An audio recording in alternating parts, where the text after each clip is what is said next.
It's a great honor for myself to be able to be here, to be the one to introduce Joe to everybody here tonight.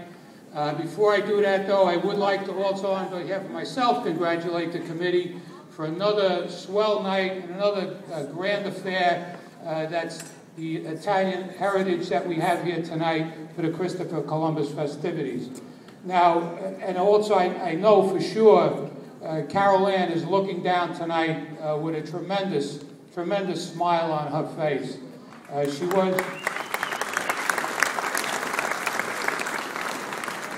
She was somebody that played a large part, not only with this committee, but within Local Union Number 3. As you heard, she sang at this function on numerous occasions. She also sang at the 3rd District Progress meeting. That in itself, amongst all those other IBEW locals in the 3rd District, there's 126 locals, and she was asked by the Vice President, Don Siegel, to sing at that gathering a number of years ago. And it was a tremendous feeling of pride that all Local 3 members had when she was asked to do that. Tonight we have Joseph Sciammi, and it is my pleasure to be able to introduce you to him tonight. Now, Joe, I got to tell you, your bio, tremendous. And you don't sleep, I could see that. It's tremendous, but there is one thing here. It says that you were at St. John since 1958, and you're still there now, and you're still paying off your college loans. I know the feeling.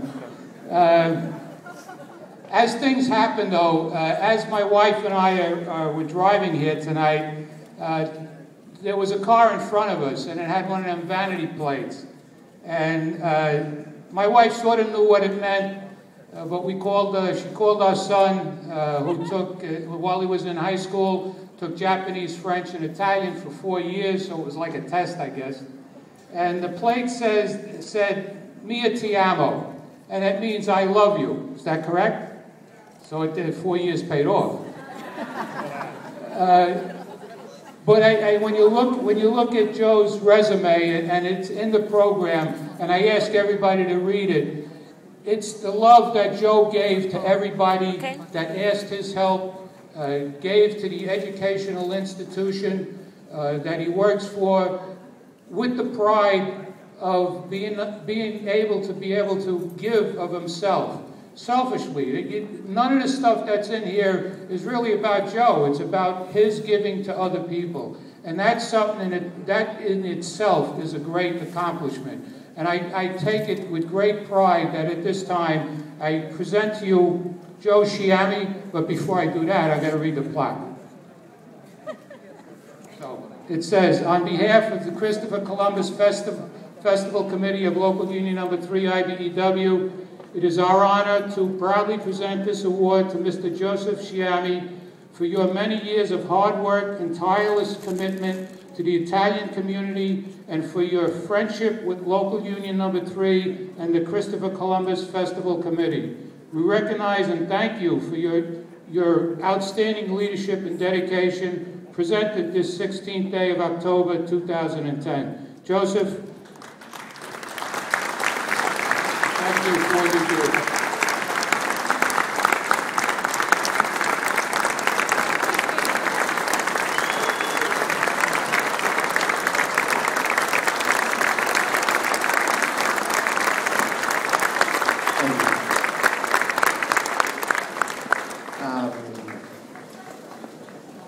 This is, as some of our young students at St. John say, that's awesome.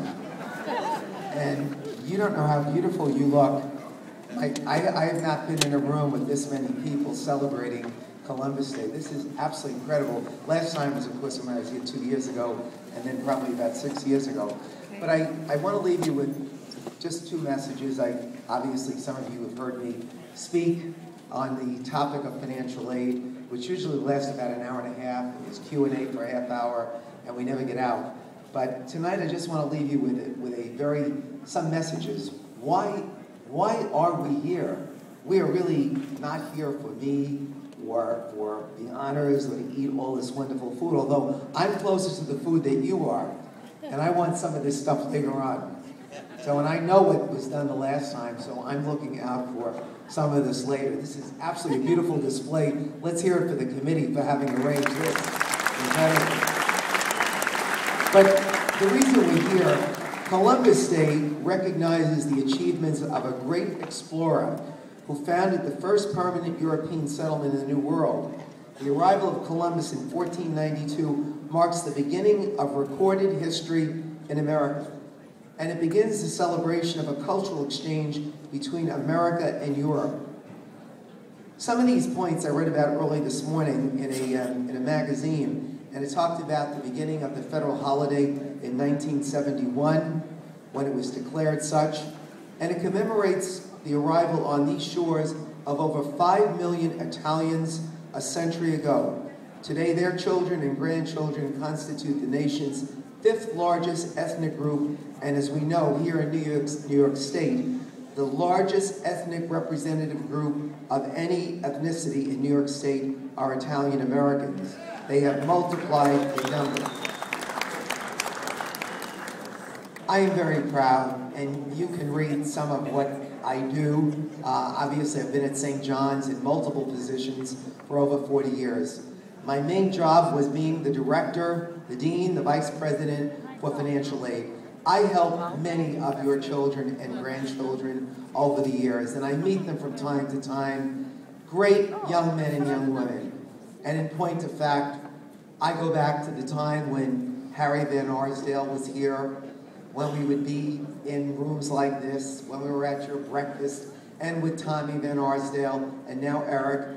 And when I sat in a room with a triple-tier scholarship group of kids and worked on the committee.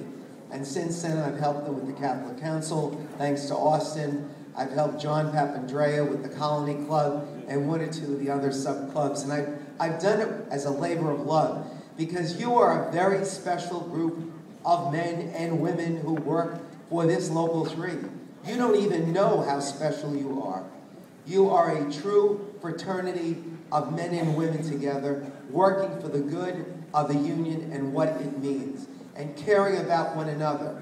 And I've been with you, believe it or not, since 1967, because that's when I came out of the Army, and I got my job at St. John's, and the first thing that happened was that somebody said, why is St. John's not receiving any of the then Governor's Committee on Scholastic Achievement scholarships and Local 3? And it was because St. John's at that time had a strike, and we were not unionized. And as a result, from the group of colleges in the inner city, we were excluded.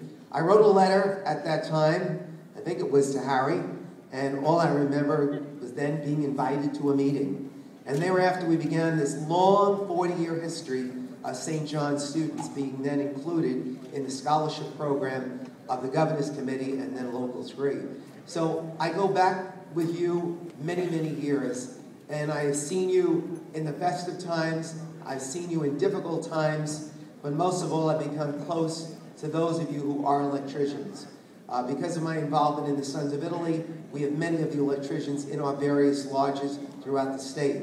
And in my own lodge, one of your late members, Charlie Marchicelli, was just a staunch member of our Cellini Lodge in New Hyde Park. All the fellows that are mentioned in the program that I mentioned, John Papandrea, his dad, Bob Casaccio, who was to be here tonight, all of these men that I have come to know over the years. Vinnie Russo, who has worked as a member of the New York City-wide Italian Culture and Heritage Committee.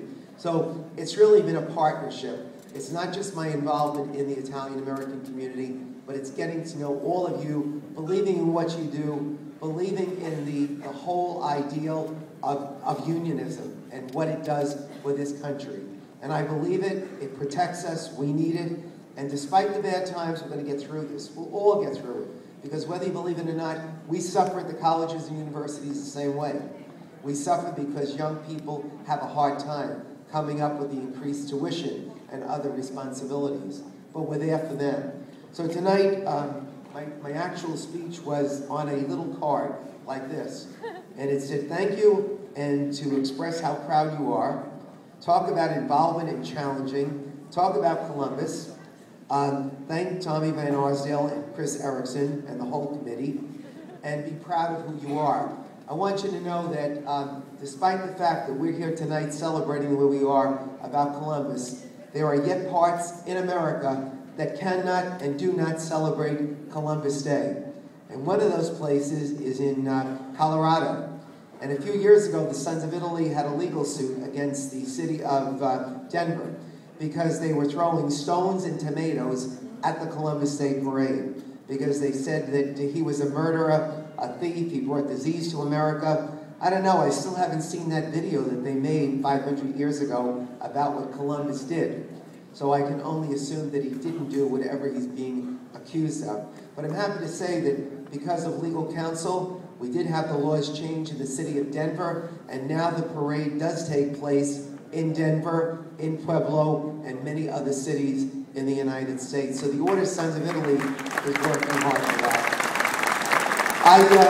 I have some friends with me besides, as you heard, Giada Valenti. She sang that beautiful song, and it is true that my grandfather, Mom's dad, Mom just passed away 2 years ago at 94 and a half, and her eldest sister just turned 100 just about a month ago. But Grandpa, my grandfather, was born in the town where Cinema Paradiso took place, which is a place in the hills of Sicily called Palazzo Adriano. But at that same table where I'm sitting, we're fortunate tonight to have another past national president of the Order Sons of Italy, Peter Zuzolo, and his wife Edith. We have the state parliamentarian for the Sons of Italy, a former classmate of mine at St. John's, Carolyn Rears. We have the second vice president of the Cellini Lodge of the Sons of Italy, whose claim to fame besides his wife are his two sons, one who works for me and one who's my godson. And then we've got Richard and Nancy Cavalluzzi, who are two social workers who are advising me about how to keep my brain proper. And then we've got Kevin and Amanda. Kevin is my associate at St. John's. I thank them for being with me. I thank you all, and all I can say is that I hardly deserve this, but I certainly do appreciate it. I appreciate the friendship, the love, and the affection that each of you had for me, and I, in turn, will forever have for you. Thank you very much, and God bless you.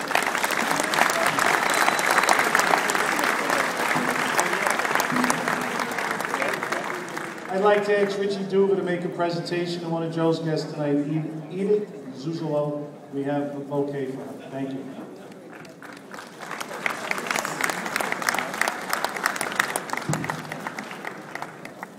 Okay, before we start with the next presentation, we'd like also to make a presentation of flowers to Robert Aiello's, Richie, I'm going to make you run your pal. To Robert Aiello's wife, Euclid. We thank you for all your support. We thank you for letting us have Bobby.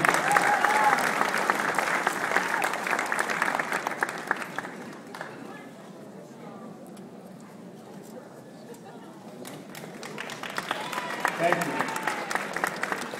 you. To do the presentation to Bobby Aiello, I think it's only appropriate that we ask the business manager of Local 3, Christopher Erickson, to come up to the podium.